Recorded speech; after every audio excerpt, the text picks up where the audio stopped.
Well, hi guys and gals, it's me, George, the Shade Tree Fix-It Man, and I have dropped my front suspension down onto the lift so that my wheels and tires are actually setting on this board going across here. And I don't have that done in the back. And I didn't have a whole lot of time. So after doing that, I worked at getting my inside chain hooked up. And you can see where it is back in there, hooked to the sprocket there, and then it comes up here and goes under my guide. There's also part of my radius rod connection. Then it comes here. And we have our rollerblade wheel that guides it under as well as over the top. And then it goes over this idler pulley here. And finally it goes back in here to this sprocket that was given to us quite a while ago now by my friend Mike Myron. And this came off of a build that he had. And he offered it to me and I snapped it up. So I like having parts from different folks on here, as you all know. So now we have our chain and our drive system hooked up from here down to here. Hold on with me now. And then down under here to our pulleys that comes from our transfer box over to the bottom of the transmission. And then let me swing around the other side. It comes out of the transmission right here and goes down to this sprocket, which is the one that is hooked directly to the one inside the frame down in here. And you'll notice my idler pulley is missing right in here. That's because it is hanging up over on the other side of the shop, being painted. Well, it is painted, it's drying. Then we have it, as I said, we have it coming in, down in there, comes back here, to the sprocket back here, through the frame to this sprocket, right here, then back to this sprocket, and then this sprocket here is connected to that one. And once we finish with the things to do on the rear axle, then we'll have put our last chain in place that goes from here back to that sprocket on the rear axle. So that's where we are at the moment. I was going to work on mounting the gas tank today, but I found out that we cannot do that with the brackets that I had. I will show you why. If you allow me a second here to take the nut off of this bracket. Now remember, our wheels are hanging, so they are at their lowest point, and this was supposed to go up and into one of these bolt holes like this, but I can't do it because it's hitting right up in here. So that means that this will not work. It was fine when there was weight on it, but if you go over a bump, it goes up and then it goes back down again, and it would be hitting this bracket and knocking it off. And another thing that occurred to me is this bracket is only made out of pot metal, and the thread only goes in about this far, and I don't think it would be sturdy enough to keep our gas tank in place with a full load of gas, you know what I'm saying? So I have to start brainstorming again and come up with some kind of a different bracket system to mount our gas tank. And it may be just as well, because I would like to get the gas tank up a little bit higher. I am hoping that I can still run it as a gravity feed to our carburetor up there.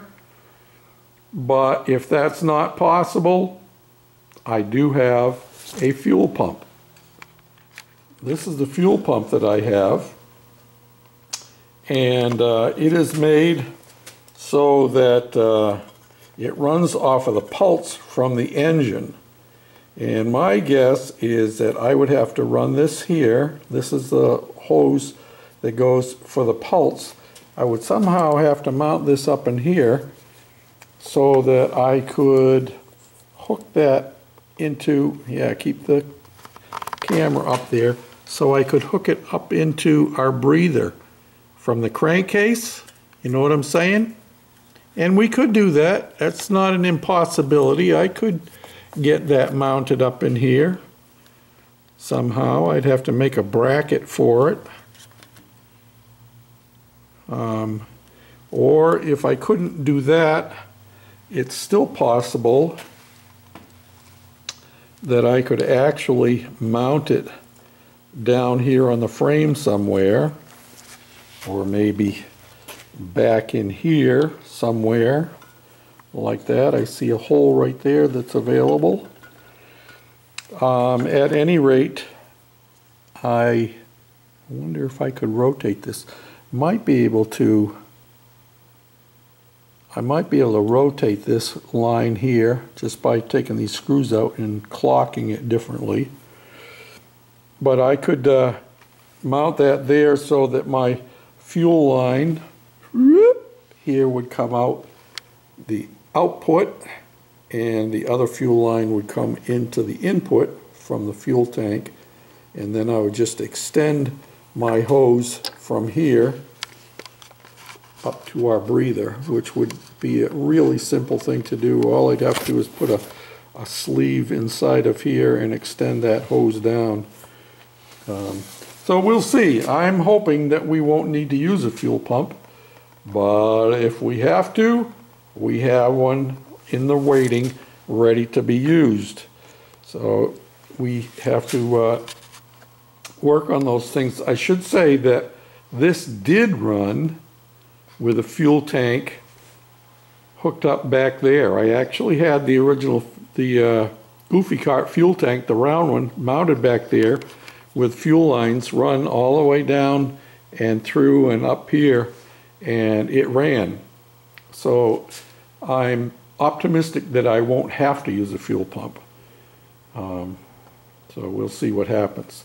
This carburetor is a motorcycle style carburetor. It's a Mikuni knockoff, so that may be different. I mean, I had it running with this carburetor using just gravity feed. So we'll see what happens anyway. So yep, that's where we're at for today. You put things on, take them apart, and I had all four wheels off of it today. And I would like to address an issue that several of my subscribers brought up, and let me sit down here. Several of my subscribers thought that perhaps I should paint the V10 a different color, and that would be very simple for me to do. And I'm thinking that maybe I should do that. All I'd have to do is tape off this here, put a piece behind it. I wouldn't even have to,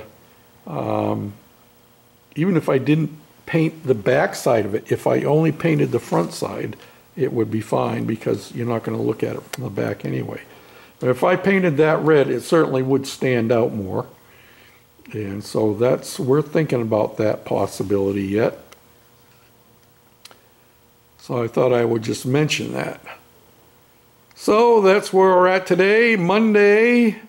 And, you know, I complained about the snow yesterday. It's a little bit warmer today. It's, let me see if I can get this without the reflections. 44 degrees outside, 54 in here because I had the heat going for a little bit. But the snow is just about all gone. There's a few remnants here and there, and it always hangs out there the last because that never gets sunshine there. And out front you can see there is no snow out front there. And we're expecting sunshine for the next week. So that's good, even though it's not going to be real warm. Actually, our high temperature on Friday is supposed to be 57. We're going to have a really a heat wave, man, a heat wave. So there we go. Thanks for watching, commenting, and subscribing. And oh, I started polishing on my headlights. And I got a little bit more to do. I think I'm going to take them down solar, because this one has a little bit of a place here on the back where it was all scuffed, and I've just by doing it by hand I've got most of it off.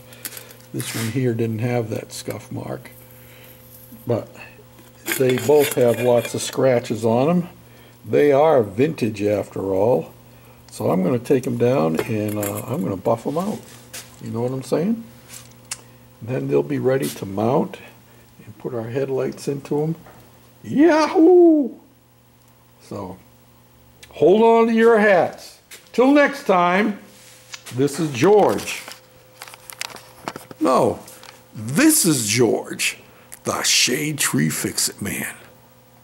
Bye for now.